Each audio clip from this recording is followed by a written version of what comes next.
यापूर्वी विविध कारणांनी अनेकदा चर्चेत येऊन गेलेला रील स्टार प्रतीक शिंदे याचा आणखी एक कारनामा सध्या समोर आलाय। याच प्रतीक शिंदेनं चक्क जनजागृती करणाऱ्या एका कंटेंट क्रिएटरचं अपहरण करून तब्बल 12 तास त्याला बेदम मारहाण केल्याचा प्रकार उघडकीस आलाय। या सगळ्यानंतर प्रतीक शिंदे आणि त्याच्या साथीदारांना पोलिसांनी अटक सुद्धा केली आहे। संपूर्ण प्रकरण सविस्तरपणे समजून घेऊयात। नमस्कार, मी समृद्धी आणि तुम्ही पाहताय टॉप न्यूज मराठी।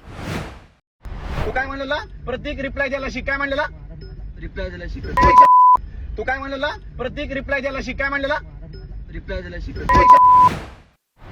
प्रतीक शिंदे हा एक रील स्टार आहे। इंस्टाग्रामवर त्याचे व्हिडिओ अनेकदा व्हायरल होत असतात, मात्र त्याची कारणं ही कायमच वेगवेगळी राहिलेली आहेत। यापूर्वी त्यानं एक गाडी घेतलेली होती। या गाडीचा शो ऑफ करत त्याने अनेक व्हिडिओज बनवले। त्यानंतर याच गाडीमधून त्यानं रॅश ड्रायव्हिंग करत एक खूप मोठ्या अपघाताला सुद्धा त्याला सामोरं जावं लागलेलं होतं।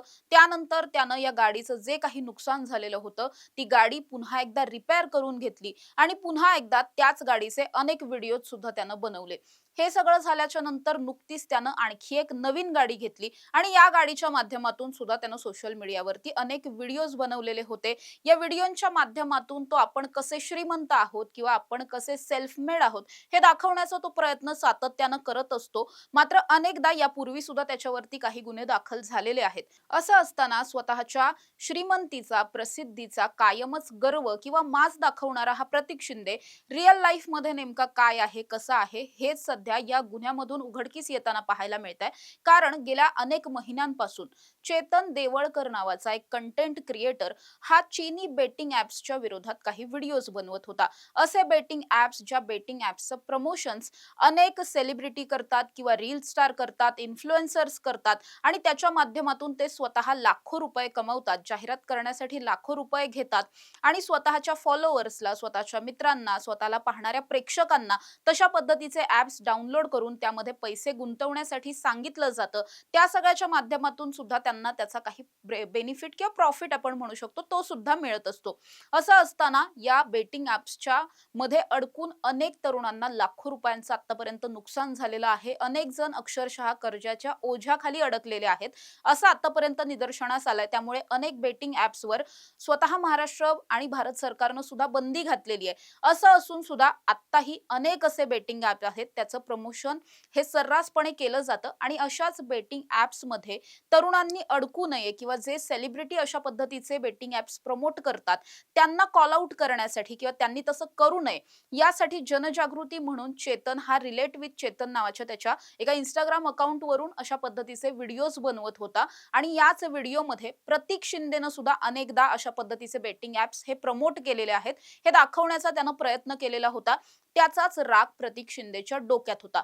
6 महिन्यांपूर्वी सुद्धा चेतनला अनिकेत नावाच्या एका तरुणाचा फोन आलेला होता। या अनिकेतनं सुद्धा त्याला त्यावेळेस धमकी दिलेली होती, अशा पद्धतीचे व्हिडिओज बनवू नको, हे तेव्हाही सांगितलेलं होतं। मात्र त्यानं त्याचं काम सुरू ठेवलं। त्याला असं सातत्यानं वाटत होतं की तरुणाई अशा पद्धतीच्या ऑनलाईन बेटिंग ॲप्स असतील किंवा ऑनलाईन जुगार असेल, मटका असेल, या सगळ्यामध्ये कुठल्याही पद्धतीनं तरुणाईनं अडकू नये, स्वतःचे कमवलेले कष्टाचे पैसे वाया घालवू नयेत, हे त्याला वाटत होतं। त्यामुळे तो अनेक दिवस अशाच पद्धतीचे व्हिडिओज बनवत होता आणि हाच राग प्रतीक शिंदेच्या डोक्यात होता। त्यामुळे प्रतीक शिंदेनं काय केलं तर सगळ्यात पहिल्यांदा 26 जुलै रोजी याच चेतनला एका तरुणानं फोन केला आणि असं सांगितलं की चीनी बेटिंग ॲप्सच्या साठी आपल्याला काहीतरी करायचं आहे किंवा आपल्याला त्या विषयावर चर्चा करायची आहे, माझ्याकडे काही इनपुट्स आहेत, असं म्हणून त्याला चर्चेसाठी म्हणून बोलावलं। कुठे बोलावलेलं होतं तर पवईतील पंचकुटी नावाचा जो भाग आहे त्या परिसरामध्येच त्याला बोलावून घेतलं। त्यानंतर समोरची जी कोणी व्यक्ती होती त्या व्यक्तीवर खरं तर विश्वास ठेवून चेतन तिथे गेला सुद्धा, पण त्यानंतर असं झालं की एका एसयूव्ही कारमध्ये बसून त्याचं अपहरण केलं गेलं। त्याला अक्षरशः एसयूव्ही कारमधील ज्या पुढच्या 2 सीट असतात आणि मागच्या सीट असतात त्याच्यामध्ये पाय ठेवण्याचा जो पॅसेज असतो तिथे त्याला अक्षरशः बसवून ठेवलेलं होतं, म्हणजे कोंबून ठेवलेलं होतं। दिवसभर त्याला तशाच पद्धतीनं बसवलेलं होतं आणि या गाडीत असलेले जे 5-6 लोक होते ते सातत्यानं त्याला मारहाण करत होते, शिवीगाळ करत होते, धमकावत होते। हे सगळं झाल्याच्या नंतर जेव्हा चेतननं स्वतःला वाचवण्यासाठी आरडाओरडा करण्याचा प्रयत्न केला, स्वतःची सुटका करण्याचा प्रयत्न केला, त्यावेळेस यापैकीच एका आरोपीनं चक्क त्याच्या गळ्यावरती पाय ठेवला. दुसऱ्यानं त्याला एक चाकू दाखवत चाकूनं जीवे मारण्याची धमकी सुद्धा दिली आणि त्याच वेळी प्रतीक शिंदे हा सातत्यानं त्याला असं म्हणत होता की तू आमच्या बेटिंग ॲप्सच्या विरोधात व्हिडिओ का बनवतोस? तुला जर बेटिंग ॲप्सची जाहिरात करायची असेल तर तू कर, किंवा तुला जर विरोधात व्हिडिओ बनवायचे असतील तर तू खुशाल कर, पण त्यासाठी तू आमच्या व्हिडिओचे रेफरन्स का देतोस? तू माझ्या व्हिडिओचा रेफरन्स का दिलास? किंवा मे बी कदाचित प्रतीक शिंदेचा चेहरा कुठेतरी त्या व्हिडिओमध्ये वापरलेला असू शकतो किंवा त्याचं नाव वापरलेलं असेल, तर हे सगळंच प्रतीक शिंदेला नको होतं आणि तू हे सगळं का करतोस असं म्हणत या तरुणाला जीवे मारण्याच्या धमक्या दिल्या गेल्या. त्याला दिवसभर बेदम मारहाण केली गेली. जवळपास 12 तास त्याच्यासोबत हेच सगळं सुरू होतं. अखेर स्वतःचा जीव वाचवण्यासाठी म्हणून चेतननं अशी कबुली दिली की आपण इथून पुढे अशा पद्धतीचे कोणतेही व्हिडिओ बनवणार नाही, प्रतीक शिंदेच्या विरोधात सुद्धा व्हिडिओ बनवणार नाही असं म्हटल्याच्या नंतर अखेर प्रतीक शिंदे आणि या संपूर्ण टोळीनं मिळून त्याला कळंबोलीमध्ये रात्री जवळपास 11:30 पावणे 12च्या सुमारास त्याला तिथेच रस्त्यावरती उतरून सोडून दिलं आणि ही गाडी जी आहे ती पुढे निघून गेली. या घटनेला काही दिवस लोटलेले होते. हा तरुण प्रचंड मानसिक आणि शारीरिक त्रासातून जात होता. सुरुवातीला त्यानं स्वतःवरती वैद्यकीय उपचार घेतले आणि त्यानंतर मात्र मोठी हिंमत दाखवून त्यानं पवई पोलीस ठाणं गाठलं. तिथे जाऊन त्यानं पोलिसांमध्ये प्रतीक शिंदे आणि या सगळ्या टोळीच्या विरोधातली तक्रार दाखल केली.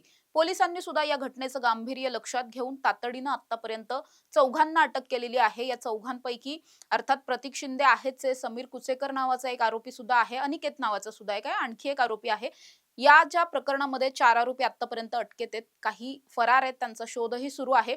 यामध्ये सुद्धा एक अनिकेत असल्यामुळे कदाचित हा अनिकेत तोच अनिकेत आहे का ज्यानं 6 महिन्यांपूर्वी धमकी दिली होती, हे सगळं सुद्धा पोलिसांकडून शोधलं जात आहे. आणि एकंदरीत काय तर सोशल मीडियाच्या माध्यमातून प्रसिद्धी मिळवल्याच्या नंतर रिअल लाईफ मध्ये जर अशा पद्धतीनं एखाद्याला मारहाण करणं किंवा कायदा हातात घेण्याचे प्रकार घडत असतील तर हे अतिशय निंदनीय आहे असं पोलिसांनी सांगितलंय.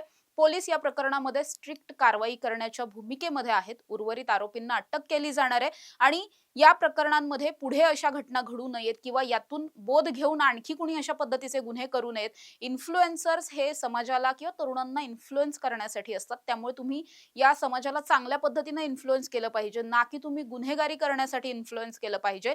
त्यामुळे अशा पद्धतीचं चुकीचं काम करणाऱ्या इन्फ्लुएन्सच्या विरोधात कारवाई व्हायलाच पाहिजे अशी मागणी सुद्धा जोर धरते आणि त्यामुळे प्रतीक शिंदेला आता अटक झालेली आहे. पोलिसांच्या तपासात आणखी नेमकं काय काय समोर येत आहे हे सुद्धा पाहणं तितकंच महत्त्वाचं असणार आहे. अशा ताज्या आणि महत्त्वाच्या बातम्यांसाठी तुम्ही पाहत राहा टॉप न्यूज मराठी, आपला महाराष्ट्र, आपली बातमी. आता जोकासू STP या अत्याधुनिक जॅपनीज तंत्रज्ञानाने सुसज्ज, quick installation, energy efficient, noiseless blowers, low maintenance या आणि अशा वैशिष्ट्यांनी परिपूर्ण जोकासू STP तंत्रज्ञान प्रकल्प उभारणीपासून ते विक्री पश्चात समाधानकारक सेवा देणारी, भारताबरोबरच परदेशात देखील प्रकल्पांची यशस्वी उभारणी करणारी company Deccan water treatment private limited.